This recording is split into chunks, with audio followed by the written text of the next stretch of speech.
ഹുക്മ ജീവൻ നൽകും വചനം. ഹുക്മ ഹുക്മ ജ്ഞാനം നൽകും വചനം. ഹുക്മ ജീവൻ നൽകും വചനം. ഹുക്മ ഹുക്മ ജ്ഞാനം നൽകും വചനം. ഇസ്രായേൽ ജനതയുടെ വ്യത്യസ്തമായ ജീവിത ശൈലികൾ, യാത്രകൾ, അതുവഴിയായി ദൈവമായ കർത്താവ് അവർക്ക് നൽകിയ ശിക്ഷകൾ, ആ ശിക്ഷകളിൽ നിന്ന് ദൈവമായ കർത്താവ് എങ്ങനെ അവരുടെ നിലവിളിക്ക് ഉത്തരം നൽകി മോചിപ്പിച്ചു എന്നതിനെക്കുറിച്ചുള്ള വിചിന്തനങ്ങളാണ് കഴിഞ്ഞ എപ്പിസോഡുകളിലൊക്കെ കാണുക. വിളിച്ചാൽ വിളി കേൾക്കുന്ന ദൈവമാണ് നമ്മുടെ ദൈവം. ദൈവത്തിൻ്റെ ജനം നിരന്തരം പ്രാർത്ഥിക്കുമ്പോൾ ആ പ്രാർത്ഥനയ്ക്ക് കർത്താവ് ഉത്തരം നൽകി നമ്മളെ ഓരോരുത്തരെയും തൻ്റെ സ്വന്തം ജനമാക്കി അവിടത്തോട് ചേർത്ത് നിർത്തുന്ന ദൈവമാണ്, കൂടെ നടക്കുന്ന ദൈവമാണ്. അവരുടെ ജീവിതയാത്ര ഒരിക്കലും അവർക്ക് താളപ്പിഴകൾ ഉണ്ടാകുന്നില്ല. ഉണ്ടായെങ്കിൽ തന്നെയും അവിടെയൊക്കെ ദൈവമായ കർത്താവ് അവരെ തിരുത്താൻ വേണ്ടി അവർക്ക് ശിക്ഷ കൊടുക്കുന്നു. ആ ശിക്ഷ ഒരിക്കലും നാശത്തിലേക്കുള്ളതല്ല, ശിക്ഷണമാണ്. അതിന് ചസ്റ്റൈസ്മെൻ്റ് എന്നാണ് പറയുക.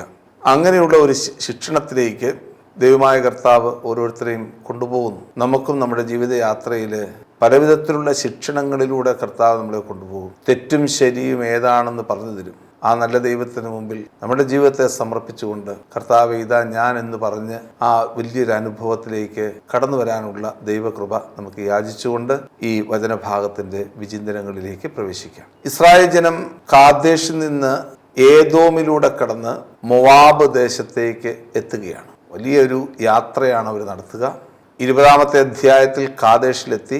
21-ാമത്തെ അധ്യായത്തിൽ കാദേശിൽ നിന്ന് പുറപ്പെടുന്നു, ഏദോമിലൂടെ യാത്ര ചെയ്യുന്നു. 21-ാമത്തെ അധ്യായം 10-ാമത്തെ വാക്യത്തിൽ ഒബോത്ത് എന്ന് പറയുന്ന ദേശത്തൂടെ പോകുന്നു. 11-ാമത്തെ വാക്യത്തിൽ ഈ അബറീം എന്ന് പറയുന്ന ദേശത്തൂടെ പോകുന്നു. സീഹോന്റെ നാട്ടിലൂടെ പോകുന്നു. ഓഗിന്റെ നാട്ടിലൂടെ പോകുന്നു. അവരവസാനം ഇതാ എവിടെ എത്തിച്ചേരുന്നു? മോവാബ് ദേശത്ത് എത്തിച്ചേരുന്നു. ഏറ്റവും പ്രധാനപ്പെട്ട ഒരു ദേശമാണ് മോവാബ് ദേശം. ജോർദാൻ എന്ന് പറയുന്ന പ്രദേശത്തെ 3ആയിട്ട് തിരിച്ചു കഴിഞ്ഞാൽ ഏറ്റവും താഴെ, അതായത് സദേൺ ഭാഗത്ത് ഏദോം ദേശവും, അതിനുശേഷം മോവാബ് ദേശവും, അതിനു മുകളിൽ നോർത്തേൺ ഭാഗത്ത് അമ്മാൻ ദേശവും കിടക്കുന്നു. അമ്മാന് മുകളിലാണ് ഡമാസ്കസ് കിടക്കുന്നത്. ഇങ്ങനെയുള്ള സിറിയ പ്രദേശം കിടക്കുന്നത്. ഇങ്ങനെയാണ് യഥാർത്ഥത്തിൽ ഇസ്രായേലിൻ്റെയും ജോർദാൻ്റെയും ഒക്കെ ഒരു ജിയോഗ്രഫി നമ്മൾ കാണുക. ഡെക്കാപോളിസ് എന്ന് പറയുന്ന ഒരു സിറ്റിയൊക്കെ ഈ അമ്മാൻ്റെ മുകൾ ഭാഗത്താണുള്ളത്. അമ്മാൻ എന്ന് പറയുന്ന ദേശം പോലും പിൽക്കാലങ്ങളിൽ അറിയപ്പെട്ടിരുന്നത് ഫിലാദൽഫിയ എന്നാണ്. ഇങ്ങനെ ഒരു വലിയൊരു പ്രദേശമാണ് മോവാബ് എന്ന് പറയുന്ന പ്രദേശം. ഇവിടെ വെച്ച് ധാരാളം കാര്യങ്ങൾ ഉണ്ടാകുന്നുണ്ട്. മോവാബില് ഉണ്ടാകുന്ന ഏറ്റവും പ്രധാനപ്പെട്ട ഭാഗമാണ് മോശ ഇസ്രായേൽ ജനതയെ വാഗ്ദാനത്തിന് നാട് കാണിച്ചു കൊടുക്കുന്നത്. നാട് കാണിച്ചു കൊടുക്കുക. ഏതാണ് നാട്? വന്ന് ഓരോന്നും ചൂണ്ടി കാണിച്ചു കൊടുക്കുക. മോവാബ് ദേശത്ത് വെച്ചാണ് വാലി ഓഫ് മൊസെ എന്ന് പറയുന്ന പ്രദേശത്താണ് മോശ അടക്കിയത് എന്ന് സാധാരണയായിട്ട് പറയപ്പെടുന്നു. എന്നാൽ അവൻ്റെ ശരീരം അവർ എവിടെയാണ് അടക്കിയതെന്ന് അവർക്ക് അറിഞ്ഞുകൂടാ. മോവാബ് ദേശത്ത് വെച്ചാണ് മോശ മരിക്കുന്നത്. അതുപോലെ തന്നെ മോവാബ് ദേശത്ത് അന്നുണ്ടായിരുന്ന രാജാക്കന്മാര് ഇസ്രായേലിനെതിരെ സംഘടിക്കുന്ന രംഗങ്ങളും ഇവിടെ നമ്മൾ കാണുന്നുണ്ട്. ഇസ്രായേലിനെതിരെ സംഘടിക്കുന്ന മോവാബ് ദേശത്തിലെ ബാലാക്ക് എന്ന് പറയുന്ന രാജാവിനെയാണ് 22 മുതൽ 24 വരെയുള്ള അധ്യായങ്ങളിൽ നമ്മൾ കണ്ടുമുട്ടുന്നത്. അദ്ദേഹത്തിന്റെ പ്രവാചകനാണ് ബാലാം എന്ന് പറയുന്ന പ്രവാചകൻ. എങ്ങനെയാണ് ഈ പ്രവാചകന്മാരുടെ റോള് ഈ ഇസ്രായേൽ ജനത്തിന്റെ ജീവിതത്തിലേക്ക്, അല്ലെങ്കിൽ മോവാബ് ദേശത്തിലേക്ക്, കാനാന്യരുടെ ദേശത്തേക്കൊക്കെ കടന്നു വരാനിടയായത് എന്ന് നമ്മൾ പെട്ടെന്ന് ചിന്തിക്കും. പ്രവാചകന്മാരെപ്പോഴും ഇസ്രായേലുമായിട്ട് ബന്ധപ്പെട്ടാണല്ലോ ഇരിക്കുന്നതെന്നൊക്കെ നമ്മൾ ചിന്തിക്കാനിടയുണ്ട്. യഥാർത്ഥത്തിൽ ഒരു പ്രവാചകൻ രാജാവുമായിട്ട് ബന്ധപ്പെട്ടാണ് ഇരിക്കുക. ഒരു രാജാവുള്ളിടത്ത്, ഒരു കോർട്ടുള്ളിടത്ത് എപ്പോഴും ഒരു പ്രവാചകൻ ഉണ്ടായിരിക്കും. അങ്ങനെയാണ് മോവാബ് ദേശത്തെ രാജാവായ ബാലാക്കിന് ഒരു പ്രവാചകൻ ഉണ്ടായിരുന്നു, ബാലാം എന്ന് പറയുന്ന പ്രവാചകൻ. ആ പ്രവാചകന്റെ പ്രത്യേകതകളും ആ പ്രവാചകൻ നടത്തുന്ന പ്രവചനങ്ങളും ഒക്കെ ഉൾച്ചേരുന്ന ഭാഗമാണ് 22 മുതൽ 24 വരെയുള്ള അധ്യായങ്ങൾ. അതുകൊണ്ട് ആ വചനഭാഗങ്ങളൊക്കെ വായിക്കുമ്പോൾ നമ്മൾ മോവാബ് ദേശത്ത് എത്തി നിൽക്കുന്നു എന്നുള്ളൊരു ചിന്ത ഉണ്ടായിരിക്കേണ്ടത് ആവശ്യമാണ്. മോവാബ് ദേശത്ത് ഉള്ള ഈ ഇങ്ങനെയുള്ള ഭാഗത്തിലേക്കാണ് നമ്മൾ പ്രവേശിക്കുന്നത്. അതാണ് 22 അധ്യായങ്ങളുടെ പ്രവചനത്തിന്റെ ഭാഗം. ഇവിടെ എന്താണ് സംഭവിക്കുക? ഇസ്രായേൽ ജനം യാത്ര ചെയ്ത് വരികയാണ്. ഏദോമിൻ്റെ ബോർഡറിൽ കൂടി വന്ന് മോവാബ് ദേശത്തേക്ക് എത്തി നിൽക്കുന്നു. അപ്പോൾ മോവാബിലെ രാജാവ് ഇസ്രായേലിൻ്റെ വലിയ അംഗസംഖ്യ കണ്ടിട്ട് പരിഭ്രാന്തനായിട്ട് നിൽക്കുകയാണ്. അപ്പോഴാണ് അദ്ദേഹം കേൾക്കുന്നത്, ഇവർ സീഹോൻ രാജാവിനെ ഓഗിനെയൊക്കെ നശിപ്പിച്ചിട്ടാണ് കടന്നു വന്നിരിക്കുന്നത്. ഇവർ നല്ല യുദ്ധമുറയുള്ളവരാണ്, അംഗബലമുള്ളവരാണ്. ഇവരോട് ഈ മോവാബിലെ അംഗബലവുമായിട്ട് ചേർത്ത് നിർത്തി യുദ്ധം ചെയ്ത് തോൽപ്പിക്കാൻ സാധിക്കുകയില്ല. അതിനാൽ ഒരു പ്രധാനപ്പെട്ട ഒരു മോഡൽ യുദ്ധം നടത്തുകയാണ്. ഇവരെ ശപിച്ച് തോൽപ്പിക്കാം. അങ്ങനെ ശപിക്കാൻ വേണ്ടി പ്രവാചകനായ ബാലാമിനെ ഈ ബാലാക്ക് എന്ന് പറയുന്ന രാജാവ് നിയോഗിക്കുന്ന രംഗമാണ് 22-ാമത്തെ അധ്യായത്തിൽ കൊടുത്തിരിക്കുക. നമുക്കറിയാം, ഇസ്രായേലിൻ്റെ മതജീവിതത്തിന് മുൻപ് മുതലേ പ്രവാചകന്മാരുണ്ടായിരുന്നു. ശമൂവേലിനെ ഒരു പ്രവാചകനായിട്ട് അവർ കാണുന്നു. അതുകൊണ്ടാണ് പ്രവാചകന്മാർ നേരത്തെ ഉള്ളതുകൊണ്ടായിരിക്കാം അവർ പറയുന്നത്, ഒരു മനുഷ്യനുണ്ട്, ഈഷ് ഹ എലോഹീം എന്നാണ് അദ്ദേഹത്തെ വിശേഷിപ്പിച്ചത്. ഈഷ് ഹ എലോഹീം, ദൈവപുരുഷൻ, മാൻ ഓഫ് ഗോഡ്. ദൈവപുരുഷനുണ്ട്. ആ ദൈവപുരുഷൻ നിന്റെ നഷ്ടപ്പെട്ടു പോയ കഴുതകളെക്കുറിച്ച് പറയുമെന്ന് സാവൂളിനോട് പറയുന്നുണ്ട്. അപ്പം ഇങ്ങനെയുള്ള പ്രവാചകന്മാർ ആരംഭകാലത്തെ മതജീവിതത്തിലേ ഉണ്ടായിരുന്നു. അപ്പോൾ കാനാന്യരുടെ ഇടയിൽ ഇവരൊക്കെ ഉണ്ടായിരുന്നു. എന്നാൽ ഇസ്രായേലിലെ പ്രവാചകന്മാരും കാനാന്യരുടെ ഇടയിലുള്ള പ്രവാചകന്മാരും തമ്മിൽ വലിയ വ്യത്യാസമുണ്ടായിരുന്നു. ഇസ്രായേലിലെ പ്രവാചകന്മാരെ നമ്മൾ കാണുന്നത് തോറ അല്ലെങ്കിൽ കർത്താവിൻ്റെ വചനത്തെ ഇൻറ്റർപ്രറ്റ് ചെയ്യുന്നവരാണ് പ്രവാചകന്മാരെങ്കിൽ, പിന്നീട് ഈ പ്രവാചകന്മാരെ കുറിച്ചൊക്കെയുള്ള കൂടുതൽ ഡീറ്റെയിൽസ് വരും.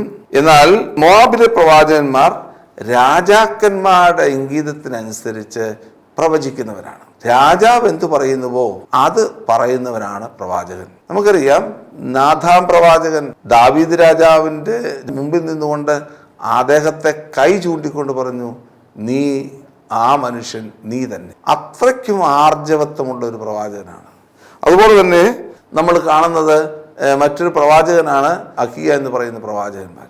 ഇങ്ങനെയുള്ള പ്രവാചകന്മാർ രാജാക്കന്മാർക്ക് മുമ്പിൽ നിന്നുകൊണ്ട് നീ പറയുന്നത് തെറ്റാണ് എന്ന് പറയുന്ന കാലഘട്ടമുണ്ട്. ഏലിയ പ്രവാചകന്, അല്ലേ, ആമോസ് പ്രവാചകന്, ഇവരൊക്കെ പ്രവാചക ദൗത്യം തരുന്നത് രാജാക്കന്മാരുടെ ഇംഗീതത്തിനല്ല, മറിച്ച് ദൈവഹിതത്തിന് കാതോർത്താണ്. എന്നാൽ മോവാബിലെ പ്രവാചകന്മാരോ രാജാക്കന്മാരുടെ ഇംഗീതത്തിന് വിധേയമായിട്ട് ജീവിച്ചിരുന്നു എന്നുള്ളതാണ്. ഇപ്രകാരമുള്ള ഒരു സംഭവമാണ് നമ്മളിവിടെ കാണുന്നത്. രാജാവ് പറയുന്നത് മാത്രം ചെയ്യുന്നു. അങ്ങനെയാണ് ഇപ്രകാരമുള്ള ഒരു പരിവർത്തനം എങ്ങനെ സംഭവിച്ചു അതിനെ സൂചിപ്പിക്കാൻ വേണ്ടിയിട്ട് ഒരു കഥ ചേർത്തിരിക്കുകയാണ്. ബാലാമിൻ്റെ കഴുതയുടെ കഥ. അതൊരു കഥ പോലെ എടുത്താൽ മതി. നടന്ന സംഭവമായിട്ട് നമുക്ക് വ്യാഖ്യാനിക്കേണ്ട കാര്യമില്ല. കാരണം എങ്ങനെയാണ് ഇസ്രായേലിലെ പ്രവാചകന്മാർ മോവാബിലെ പ്രവാചകന്മാരിൽ നിന്ന് വേർതിരിക്കപ്പെട്ടിരിക്കുന്നത്, അല്ലെങ്കിൽ മോവാബിലെ പ്രവാചകന്മാർ രാജാക്കന്മാരുടെ ഇംഗിതത്തിന് വിധേയമായി എങ്ങനെയാണ് എപ്രകാരമാണ് പ്രവർത്തിക്കുന്നത് എന്നതിനെ സൂചിപ്പിക്കാൻ വേണ്ടി ഒരു കഥയുടെ രൂപത്തിൽ അവതരിപ്പിച്ചിരിക്കുകയാണ്. എന്താണ് കഥ? ഇതാണ്. ഈ ബാലാം എന്ന് പറയുന്ന പ്രവാചകനോട് ബാലാക്ക് പറയുകയാണ്, ഇസ്രായേൽ ജനം അംഗസംഖ്യയിൽ വളരെയാണ്, നീ അതുകൊണ്ട് എന്ത് ചെയ്യണം? ഈ ജനത്തെ നീ ശപിച്ചു കൊല്ലണം, ഇവർക്കെതിരെ ശാപവാക്കുകൾ ഉപയോഗിക്കണം. ഉടനെ ബാലാം പറഞ്ഞു, അയ്യോ അത് പറ്റില്ല, ശാപവാക്കുകൾ പറ്റത്തില്ല, അല്ല ഞാൻ പറയുന്നത് കേൾക്കണം എന്ന് പറഞ്ഞുകൊണ്ട് ബാലാം ഒരു കഴുതയുടെ പുറത്ത് പോവുകയാണ്. കഴുത ഇടയ്ക്ക് വെച്ച് ഒരു ഇടുങ്ങിയ വഴിയിലൂടെ പോകുമ്പോൾ കഴുത മുന്നോട്ട് പോകുന്നില്ല, കഴുതയെ അടിക്കുന്നു. കഴുതയെ അടിച്ചു. കഴുത തിരിച്ചു ചോദിക്കുന്നു, ഓരോ കാര്യങ്ങൾ ചോദിക്കുന്നു, എന്തിനാ എന്നെ അടിച്ചത്? കഴുത ദൈവത്തിൻ്റെ ഊരിയ വാളുമേന്തി നിൽക്കുന്ന ഒരു മനുഷ്യനെ കാണുന്നു. ഈ പ്രവാചകന് കാണാൻ പറ്റാത്തത് കഴുത കാണുന്നു. പ്രവാചകന് കാണാൻ പറ്റാത്തത് കഴുത കാണുന്നു. കർത്താവിൻ്റെ സാന്നിധ്യത്തെ കഴുത കാണുന്നു. എന്നാൽ ബാലാം എന്ന് പറയുന്ന പ്രവാചകൻ ദൈവത്തിൻ്റെ സാന്നിധ്യത്തെ കാണാൻ സാധിക്കാതെ നിൽക്കുന്നു. അതുകൊണ്ട് അദ്ദേഹത്തിന് ഒരു ഉൾവിളിയായിട്ട് വരുന്നു എന്നുള്ളതാണ് പ്രധാനമായിട്ടും ഉള്ള പ്രത്യേകത. അതുകൊണ്ട് പ്രധാനമായിട്ടും പ്രവാചകന്റെ ദർശനം ഉള്ള ബാലാമിനെ കഴുത കാണുന്ന ദർശനങ്ങൾ കാണാൻ സാധിക്കുന്നില്ല. പ്രവാചകന്റെ കണ്ണ് അടഞ്ഞുപോയി. മിക്ക പ്രവാചകന്റെ പുസ്തകത്തിലൊക്കെ നമ്മൾ വായിക്കുന്ന 3-ാമത്തെ അധ്യായത്തിൽ വായിക്കുന്ന പ്രകാരമാണ്, അല്ലയോ പ്രവാചക, നിനക്കെതിരെയാണ് കർത്താവിൻ്റെ വിധി, ഇനിമേൽ ദർശനങ്ങൾ നീ കാണുകയില്ല. ജെറമ്യായുടെ പുസ്തകത്തിന് ഇപ്രകാരം പ്രവാചകന്മാർക്കെതിരെ പറയുകയാണ്, അല്ലയോ പ്രവാചകന്മാരെ, ഹെക്കാൽ ഹെക്കാൽ ഹെക്കാൽ ഷെമ്മ ഹെമ്മ എന്ന് പറയുന്ന കാലഘട്ടം വരും. അതായത് ഇവിടെയാണ് എല്ലാം, എവിടെയുണ്ട് എന്ന് പറയുന്ന കാലഘട്ടം വരും. സമാധാനം സമാധാനം എന്നൊക്കെ നിങ്ങൾ പറയും, പക്ഷേ സമാധാനമില്ലാത്ത കാലഘട്ടം കടന്നു വരും. പ്രവാചകന്മാർക്ക് ദൈവത്തിൻ്റെ ദർശനം ഇല്ലാത്ത കാലഘട്ടം വരും. ആ കാലഘട്ടത്തെ ഇവിടെ ഓർമ്മിപ്പിക്കുകയാണ് ചെയ്യുന്നത്.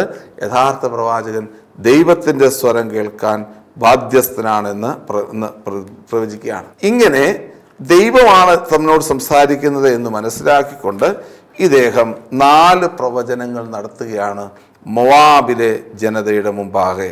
ഒന്നാമത്തെ പ്രവചനമാണ് 23-ാം അധ്യായം 7 മുതലുള്ള തിരുവചനങ്ങളിൽ കൊടുത്തിരിക്കുന്നത്.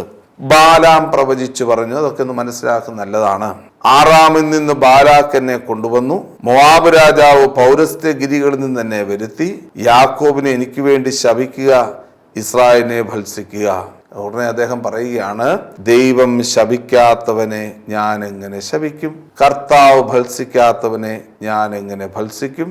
യാക്കോബിന്റെ ധൂളിയെ എണ്ണാൻ ആർക്ക് കഴിയും? ഇസ്രായേലിന്റെ ജനസഞ്ചയത്തെ ആര് തിട്ടപ്പെടുത്തും? നീതിമാന്റെ മരണം ഞാൻ കൈവരിക്കട്ടെ. ഇതാണ് ഒന്നാമത്തെ പ്രവചനം. ജനത്തെ അനുഗ്രഹിക്കുകയാണ് ചെയ്യുന്നത്. ശപിക്കുന്നതിന് പകരം ജനത്തെ അനുഗ്രഹിക്കുക. ആ അനുഗ്രഹം എന്തൊക്കെയാ പറയുന്നത്?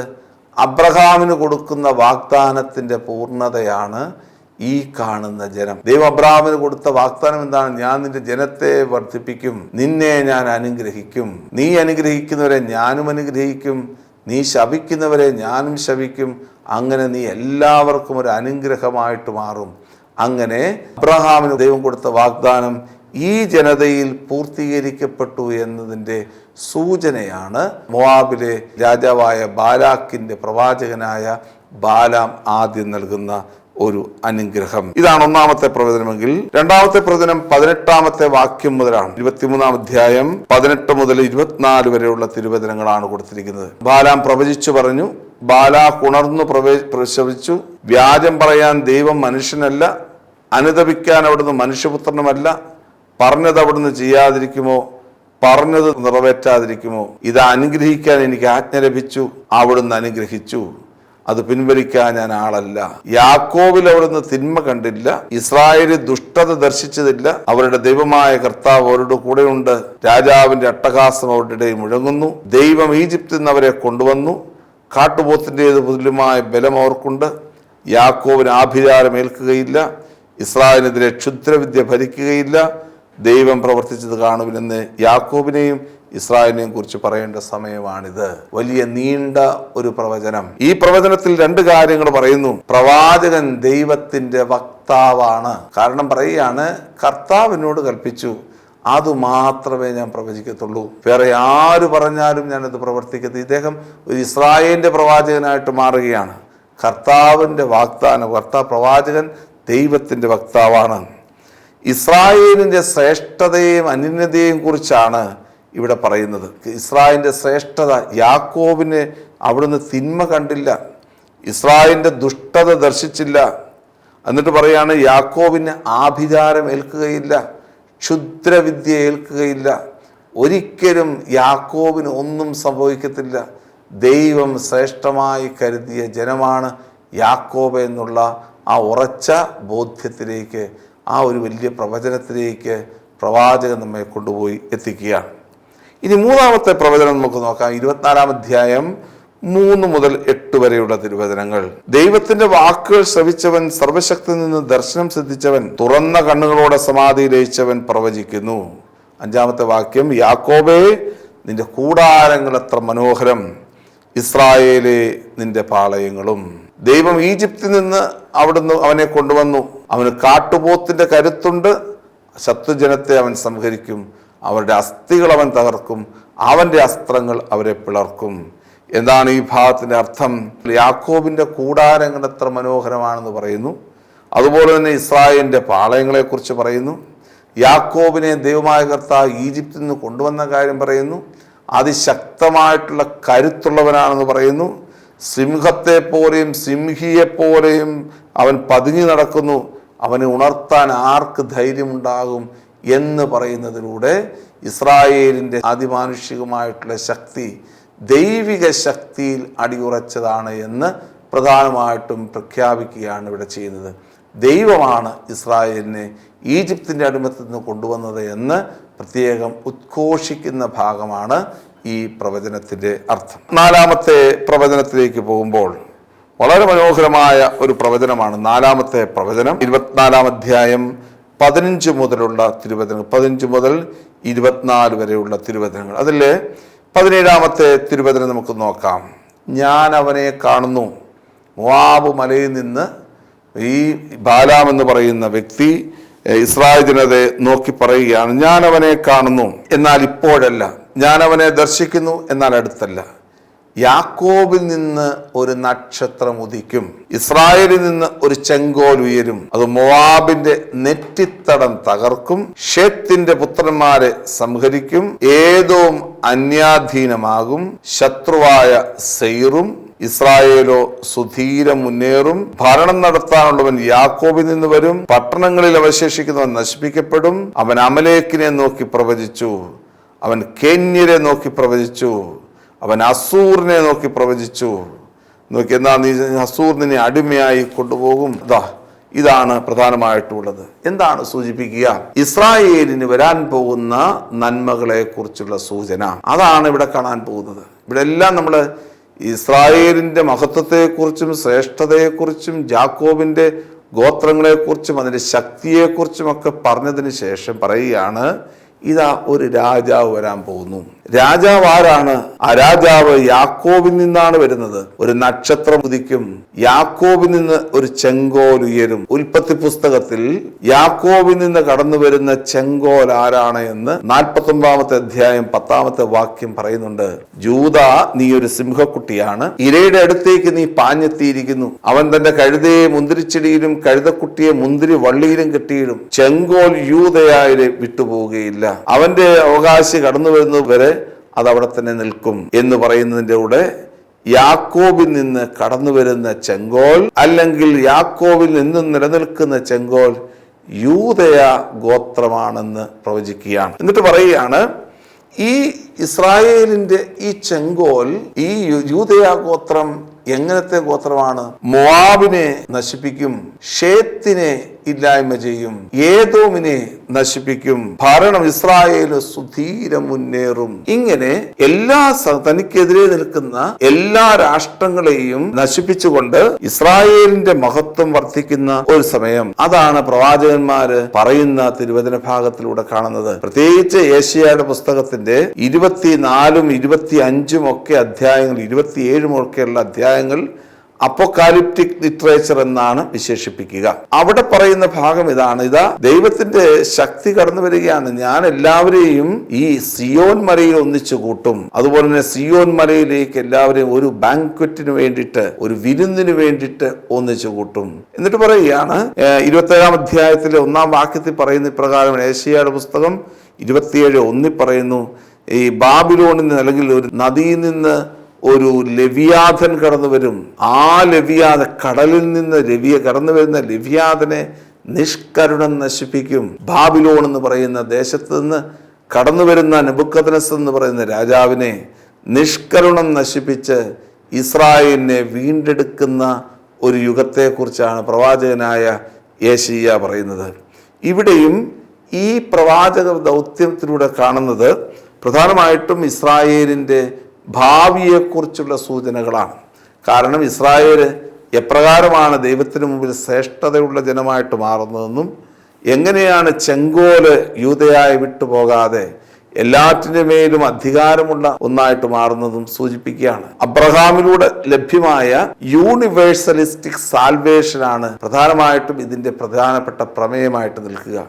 എന്താ യൂണിവേഴ്സലിസ്റ്റിക് സാൽവേഷൻ? ഏദോമിനെ നശിപ്പിക്കുന്നതിലൂടെ, ഷിത്തിമിനെ നശിപ്പിക്കുന്നതിലൂടെ, അതുപോലെ തന്നെ മോവാബിനെ നശിപ്പിക്കുന്നതിലൂടെ, അസീറിയയെ നശിപ്പിക്കുന്നതിലൂടെ, ബാബിലോണിനെ നശിപ്പിക്കുന്നതിലൂടെ ഒക്കെ ചെയ്യുന്നത് എല്ലാ ജനതകളെയും ദൈവമായ കർത്താവിൻ്റെ സാന്നിധ്യത്തിലേക്ക് ഈ ജൂദയാദേശം കൊണ്ടുവരികയാണ്. അതുവഴിയായിട്ടാണ് ഒരു പുതുമ നിറഞ്ഞ ജീവിത സാഹചര്യത്തിലേക്ക് ഇസ്രായേൽ ജനതയെ കൊണ്ടുവരുന്നത്.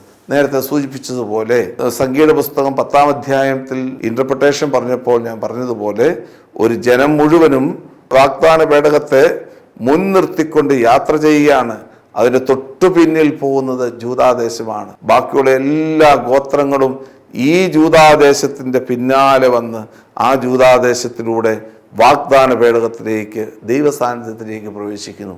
ഈ ഒരു വലിയ അനുഭവമാണ് ഈ മോവാബ് ദേശത്തിലെ പ്രവചനത്തിലൂടെ ഇസ്രായേലിന് കർത്താവ് കൊടുക്കുന്നത്. അതുകൊണ്ട് മോവാബ് ദേശത്തിലെ പ്രവചനം എന്ന് പറയുന്നത്, മോവാബ് ദേശത്ത് വെച്ച് ബാലാമിന് കൊടുക്കുന്ന 4 പ്രവചനങ്ങളും അത് ഇസ്രായേലിൻ്റെ ഭാവി മഹത്വത്തെ സൂചിപ്പിക്കുന്നതാണ്. ഈ പ്രവചനങ്ങൾക്കൊക്കെ പിൽക്കാലങ്ങളിലാണ് രൂപപ്പെട്ടതെങ്കിൽ തന്നെയും ഈ പ്രവചനങ്ങളൊക്കെ ഇസ്രായേലിൻ്റെ ചരിത്രവുമായിട്ട് ബന്ധപ്പെട്ട് ആ ചരിത്രത്തെ നോക്കിക്കൊണ്ടാണ് പ്രവചനങ്ങൾ എഴുതപ്പെട്ടതെങ്കിലും ആ പ്രവചനങ്ങളിലൂടെ അർത്ഥമാക്കുന്നത് ഇസ്രായേലിൻ്റെ മഹത്വത്തെക്കുറിച്ചാണ്. അത് പണ്ട് മുതലേ, അതായത് ഇസ്രായേലിൻ്റെ ജീവിതയാത്ര മുതലേ ഇസ്രായേൽ വലിയ ജനമായിട്ട് മാറുമെന്നുള്ളതിൻ്റെ സൂചന കൊടുക്കുന്നു. അതുവഴിയായി ആ ജനത്തെ അവർ വളർത്തിയെടുക്കുന്നു. നമ്മളും ദൈവമായ കർത്താവിൻ്റെ മക്കളാണെന്നുള്ള കാര്യം ഓർക്കുക. മക്കൾക്ക് കിട്ടിയ അനുഗ്രഹം എന്ന് പറയുന്നത് ദൈവസ്നേഹത്തിൻ്റെ, ദൈവകൃപയുടെ അനുഗ്രഹമാണ്. നമ്മളൊക്കെ അനുഗ്രഹിക്കപ്പെട്ടവരാണ്, ശപിക്കപ്പെട്ടവരല്ല. ആ വലിയൊരു യാഥാർത്ഥ്യം മുമ്പിൽ കണ്ടുകൊണ്ട് ജീവിക്കാനുള്ള വലിയ കൃപയ്ക്ക് വേണ്ടി ദൈവമായ കർത്താവിനോട് നമുക്ക് പ്രാർത്ഥിക്കാം. അതിനുള്ള കൃപ കർത്താവ് നമുക്ക് നൽകട്ടെ. ആമേൻ. ജീവൻ നൽകും വചനം, ജ്ഞാനം നൽകും വചനം.